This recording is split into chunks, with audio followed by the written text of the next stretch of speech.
A rancher adopted a lost Apache girl, then discovered her mother was a beautiful widow. The sun was dipping low behind the mesas, casting long shadows across the vast, dry plains of northern Arizona. John Whitman, a rancher who had lived his entire life on this land, rode slowly along the fence line, his horse's hooves kicking up small clouds of dust. The day had been long and hot, filled with the usual chores of a rancher, checking on the cattle, mending broken fences, and making sure the water troughs were full. John loved the quiet of the plains, the endless sky above, and the simple rhythm of life here. But there was also a loneliness that came with it. His wife had passed away many years ago, and his children had moved to the city. Now the only companions he had were his horses, his dog, and the wide-open land. As he rode along the edge of the property, John noticed something unusual. A small movement near the mesquite trees caught his eye. At first he thought it was a rabbit or maybe a coyote, but as he drew closer he realized it was something else entirely. It was a little girl, sitting on the ground with her knees pulled to her chest. Her clothes were torn and dirty, and her hair hung in matted strands around her face. She looked frightened and tired, but there was a quiet strength in her small frame. John slowed his horse and called out gently, "Hey there, little one. Are you lost?" The girl flinched at the sound of his voice but did not run. Instead, she hugged her doll tighter, as if it were the only thing keeping her safe. John dismounted slowly, keeping his hands visible to show he meant no harm. "It's okay," he said softly. "I won't hurt you. Can you tell me your name?" For a long moment, she just stared at him. Then, in a small, trembling voice, she whispered, "Star. That's a beautiful name. I'm John. Do you want to come with me?" She hesitated, glancing around the trees as if expecting someone to appear, someone who might take her away. When no one came, she nodded slowly. John extended his hand, and after another moment of hesitation, she took it. Her hand was tiny and cold, and he could feel her trembling slightly. "Don't worry, Star," he said. "We'll get you something to eat and a warm place to sleep." John led her to his ranch house, which sat in the middle of a large property surrounded by rolling hills and grazing cattle. It was a simple house, but sturdy, with a wide porch and the comforting smell of wood smoke from the fireplace. Inside, he gave her a bowl of warm soup and a piece of bread. Star ate slowly at first, her eyes darting around the room as if she didn't quite believe she was safe. But with each bite, she relaxed a little, and John could see the color returning to her cheeks. After she finished eating, John showed her the guest room. "You can sleep here tonight," he said. "Tomorrow we'll see about getting you cleaned up and finding out where you came from." Star nodded, clutching her doll as she climbed onto the bed. For the first time that day, she smiled a little, though it was shy and tentative.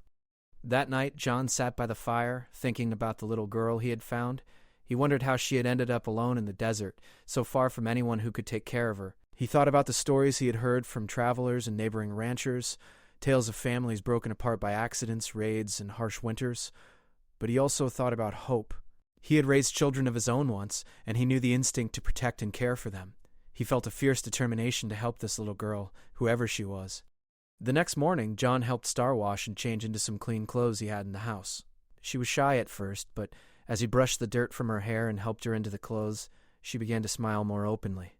She had striking eyes, dark and deep, and a quiet intelligence that shone through her small frame. John realized that despite her ordeal, she was resilient. She had survived on her own in a harsh environment, and that spoke of courage far beyond her years. After breakfast, John decided to take Star around the ranch. He showed her the horses and the cattle, letting her touch the animals and even ride on a gentle mare named Daisy. Star's laughter rang across the fields for the first time in who knew how long, and John felt a warmth in his chest that he hadn't felt in years. Seeing her happy, even for a little while, made the long days and hard work of ranch life feel lighter. As the day went on, John tried to learn more about Star. He asked her about her family, where she had come from, and how she had ended up alone in the desert, but her answers were small and hesitant. "I don't know," she said several times. "I was just lost." It was clear that something had happened to her family, something she didn't fully understand or couldn't explain. John didn't press her too hard. He knew that trauma was complicated, and sometimes the best thing he could do was give her a safe place and let her trust him in her own time. Over the next few days, Star began to settle into a routine. She helped feed the animals, swept the porch, and even tried her hand at milking a cow. John found himself teaching her with patience, careful not to overwhelm her. In return, Star taught him patience and reminded him of the joy in small things. The way a calf nuzzled her hand, the sound of her laughter when the wind blew her hair into her eyes, the way she asked endless questions about the stars at night. Despite the happiness, John couldn't ignore the nagging thought that Star didn't truly belong to him. He had rescued her, yes, but he didn't know where she had come from or if anyone was looking for her. He began to ask around the neighboring ranches and small towns, hoping someone might know the little girl's family. People were helpful but vague. No one seemed to know much, and the trail quickly went cold. Yet, even without answers, John felt a deep connection to Star. He had never expected to find a child in the middle of the desert, and certainly never expected to feel such a strong sense of responsibility. But now that she was in his life, he couldn't imagine sending her away. He wanted to give her the love and security she had been missing, even if only temporarily. One evening, as the sky turned shades of orange and pink, John and Star sat on the porch, watching the cattle graze in the fading light. Star leaned against him, holding her doll close. "Will you stay with me?" she asked softly. John smiled, feeling the weight of the world lift slightly. "I'll stay with you, Star, as long as you need me." And in that quiet moment, with the wind whispering through the tall grass and the sun sinking behind the hills, John realized that sometimes life brought unexpected gifts. A lost child in need of care had found him, and in return, he had found a purpose he hadn't felt in years. It was the beginning of a new chapter for both of them, one filled with hope, trust, and the slow healing of two lives intertwined by fate. Little did John know, Star's past was more complex than he could imagine, and the journey that had brought her to his ranch was only the first step in a story that would change all of their lives forever. But for now, in the warm glow of the ranch house, with the soft sounds of the plains around them, they had found a small measure of peace, a safe place where a lost girl could begin to feel at home again. The days on the ranch began to take on a gentle rhythm. Star had started to feel more comfortable in her new surroundings, and John noticed the changes in her slowly but surely. She moved with more confidence, laughed more easily, and even began to ask questions about things she had never seen before, the way the horses flicked their tails, the smell of hay in the morning, and the sound of the wind rolling across the plains. John watched her with a mixture of pride and tenderness. It amazed him how a child who had been alone, scared, and dirty could transform so quickly when given kindness, patience, and care. He remembered his own children, long gone, and felt a pang of longing, but at the same time a sense of purpose he hadn't felt in years filled him. Star became his companion in ways he hadn't expected. She was quiet sometimes, thinking to herself, but she had a curiosity about life that reminded John of how children should always be, open, honest, and eager to explore. Each morning he would wake before dawn, letting the rooster crow across the fields and prepare breakfast. Star, eager to help, would bring in firewood, sweep the porch, or carry water in small buckets from the well. She liked feeling useful, and John encouraged it.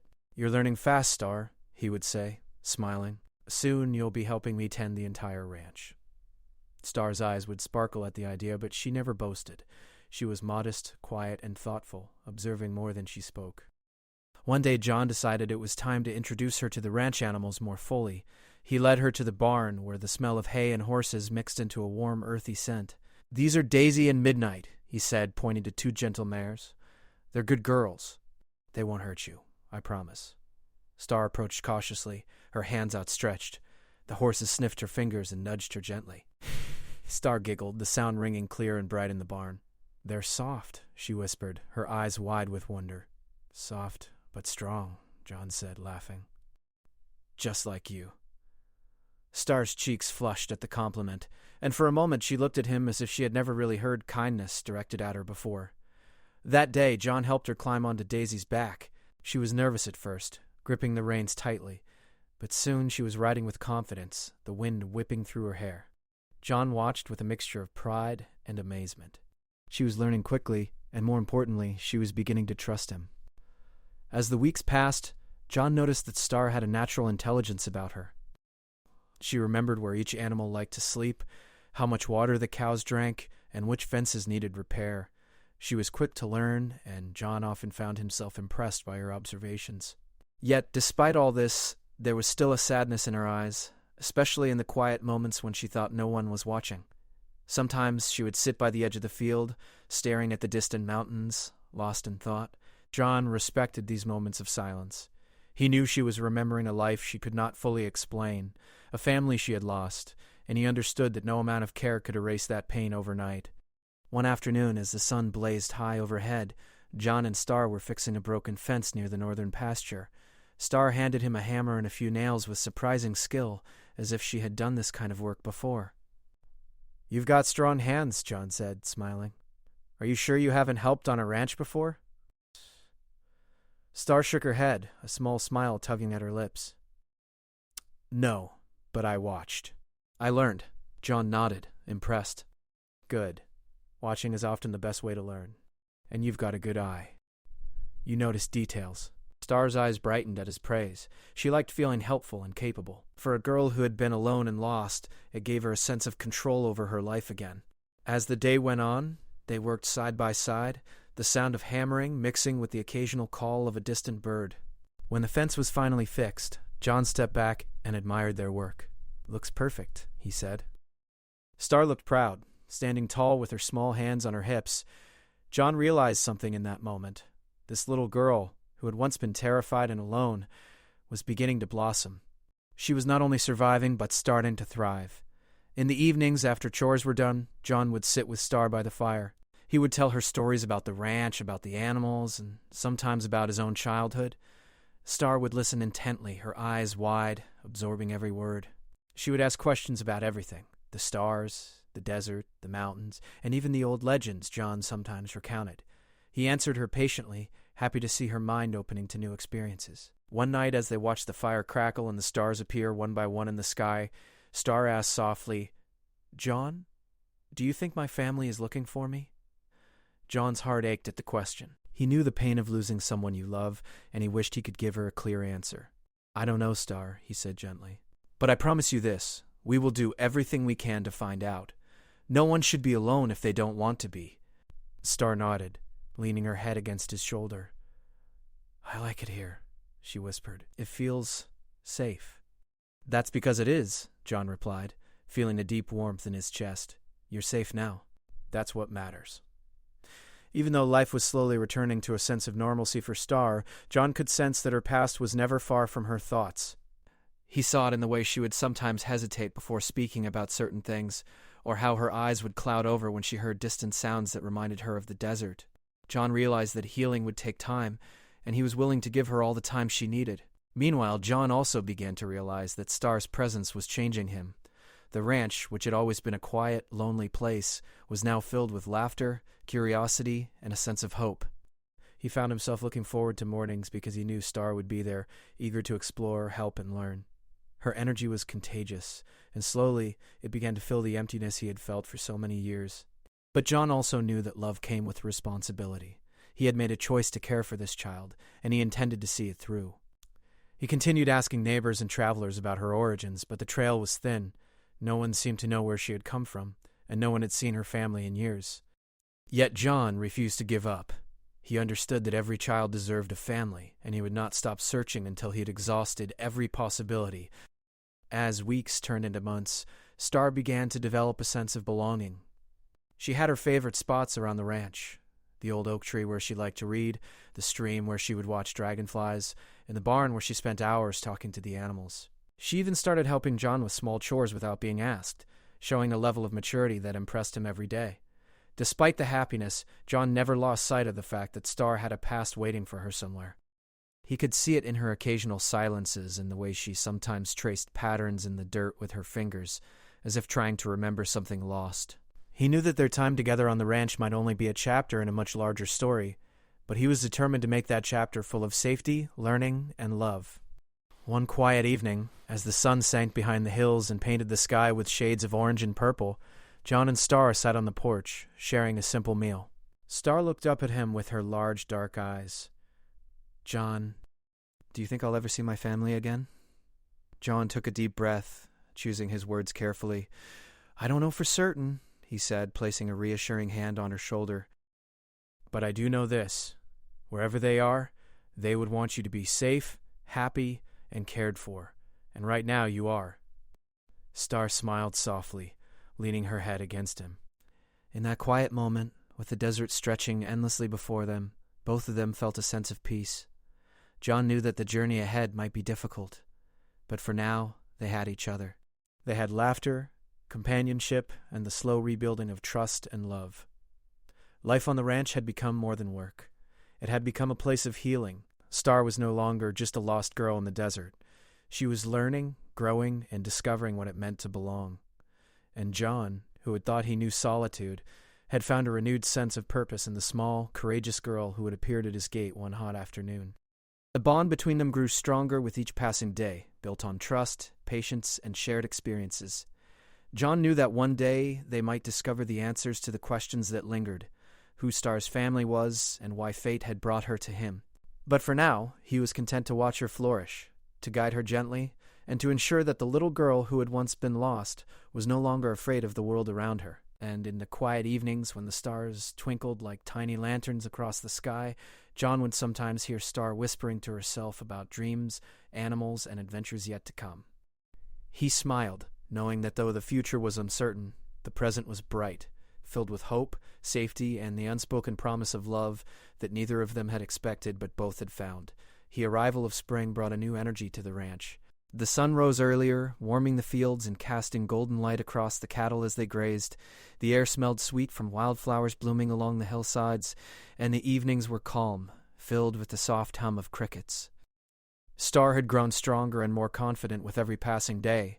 Her laughter echoed through the ranch, blending with the sounds of horses and birds, and John couldn't help but feel a deep sense of contentment watching her thrive. Yet, even with this happiness, there was still a quiet longing in both of their hearts.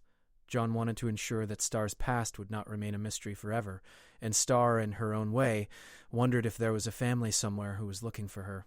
He had asked around the small towns nearby, spoken with travelers and neighbors, but every lead had faded into nothing. Still, John refused to give up. He was determined to find someone who could answer the questions that had quietly haunted both of them. One afternoon, a trader passing through the area stopped at the ranch. John was used to seeing travelers. Most of them just wanted supplies or a warm meal, but something about this man caught his attention.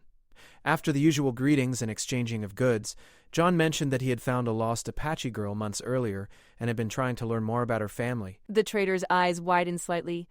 "Lost Apache girl?" he asked. "I might know something. There's a story I've heard traveling across the settlements. A widow named Marissa lost her daughter several years ago. People say she has been searching tirelessly, never giving up hope that she would be reunited with her child." John felt a jolt of hope.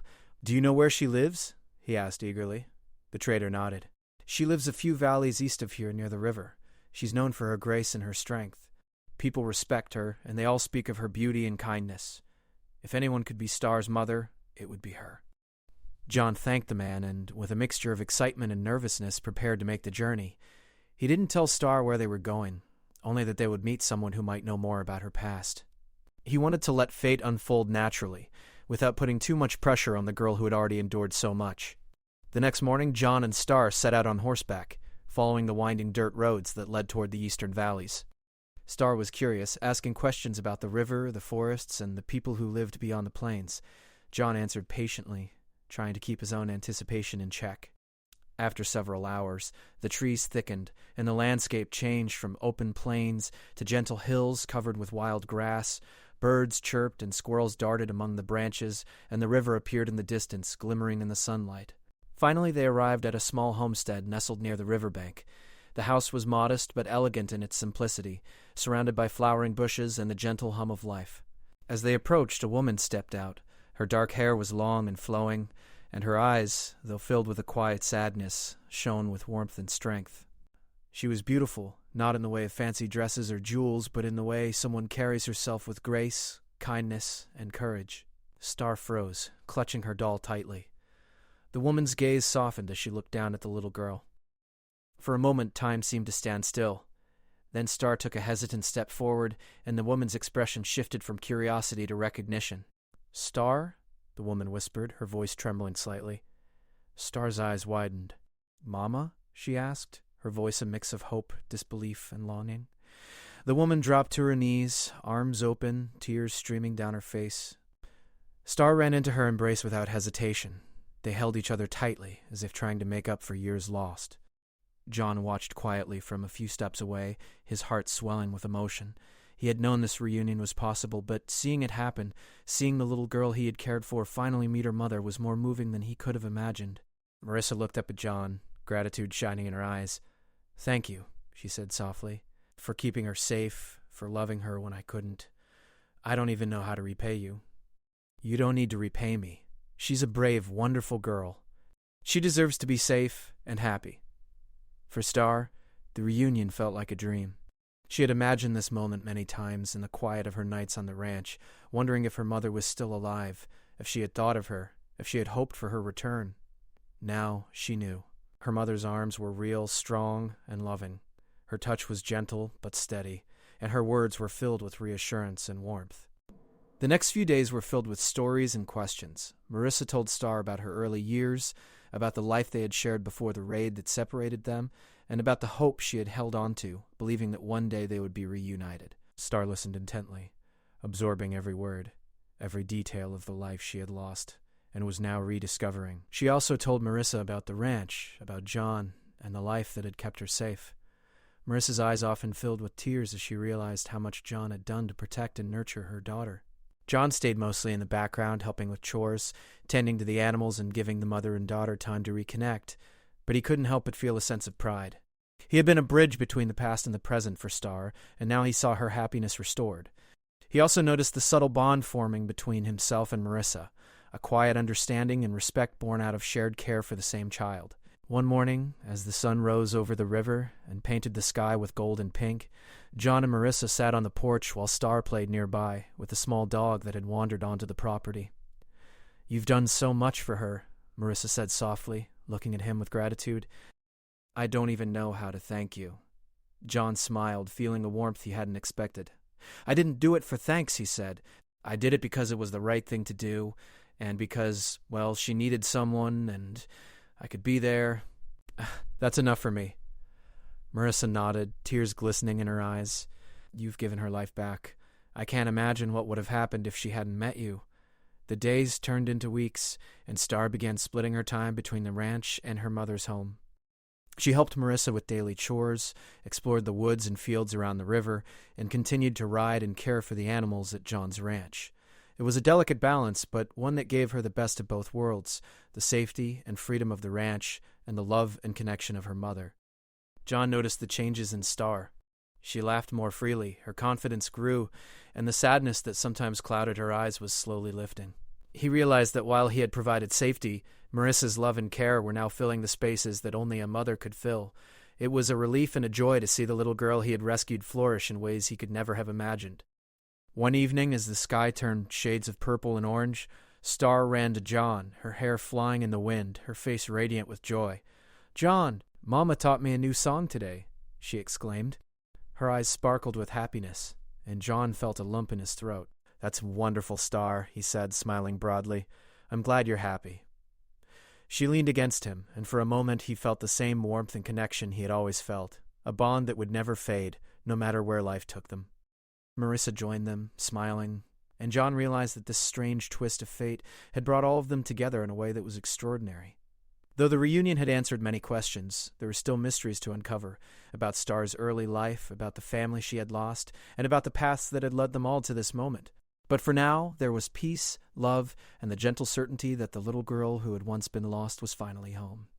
And as the sun dipped behind the river hills, John, Marissa, and Star stood together on the porch, watching the water shimmer in the fading light. In that quiet, perfect moment, they knew that life, even with its hardships, had a way of bringing the right people together. Fate had given them one another, and they would treasure it forever. Life after the reunion settled into a comforting rhythm. Star had found her mother, Marissa, and she had also kept her bond with John. For the little girl, it felt like the world had finally made sense. She no longer had to choose between love and safety because she had both. The ranch, the rolling plains, the horses, the cows, and John's steady presence remained constants in her life, while Marissa's gentle guidance, wisdom, and warmth gave her the sense of family she had been missing for so long. John and Marissa worked together quietly, forming a natural partnership built on shared care for Star. They didn't need to force a relationship or declare intentions. It grew gradually through respect, shared responsibilities, and a mutual love for the child who had brought them together. In the mornings, John would check the cattle and repair fences, while Marissa tended to the garden and prepared meals. Star would often follow them, helping where she could, learning the skills of both ranch life and home life, becoming more capable every day. Despite all this calm, there were moments when the past intruded. Star sometimes asked about the days before John found her, about the family she had lost, and about the raid that had separated them. Marissa would answer gently, never hiding the truth but always emphasizing hope and resilience. "We can't change what happened, my darling," she would say, brushing Star's hair from her eyes. "But we can make our days full of love and kindness. That is how we honor those we have lost." Aura listened, absorbing every word. She was growing emotionally stronger, understanding that life could be difficult, but also that it could be beautiful when people cared for one another. John watched these moments closely, silently proud of the way she handled her emotions and eager to provide her with even more stability and love. One sunny afternoon, John decided it was time to take Star and Marissa for a ride across the plains. It had become a tradition, something they all enjoyed together, sharing the open air, the sound of hooves on soft earth, and the wide, endless sky. As they rode, Star laughed freely, her voice carried by the wind. Marissa's expression softened as she watched her daughter's joy, and John felt a quiet happiness settle in his chest. It was a simple day, yet it felt extraordinary. During the ride, Star suddenly spoke, her voice thoughtful. "John, do you think there are other children like me, lost and alone?" John glanced at her, surprised by the depth of her question. "I think there are," he said slowly. "Some children face hardships we cannot imagine. But I also think there are people in the world like you and me who can make a difference. That is why it's important to help whenever we can." Star nodded, her eyes shining with understanding. "Then I want to help people too," she said softly. "I want to make sure no one feels alone like I did." John felt a lump in his throat. Even at her young age, she had already learned compassion and empathy. He squeezed her shoulder gently. "You will, Star. You already are helping, just by being brave and kind." As the weeks turned into months, Star continued to grow in confidence and independence. She learned to ride with skill, care for the animals with responsibility, and even began to take small leadership roles on the ranch, guiding younger children who sometimes visited with relatives or neighbors. Marissa and John watched her closely, offering advice and support, but letting her make decisions and learn from her experiences. The community around the ranch began to notice the transformation as well. People would comment on Star's intelligence, her courage, and her gentleness. They admired Marissa's patience and John's steadfast guidance, and slowly the ranch became a place known not just for its cattle, but for its heart. Star had become a small but powerful symbol of hope in the area, a child who had survived adversity, found love, and learned to shine brightly.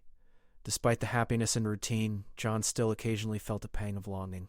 He missed the closeness of having Star by himself, the quiet companionship they shared in the early months before her mother arrived. Yet he never allowed this feeling to overshadow the joy of seeing Star reunited with her mother. Instead, he channeled it into care, focusing on making both their lives richer and happier. One evening, as the sun set behind the western hills, John, Star, and Marissa sat together on the porch, enjoying the soft warmth of the fading light.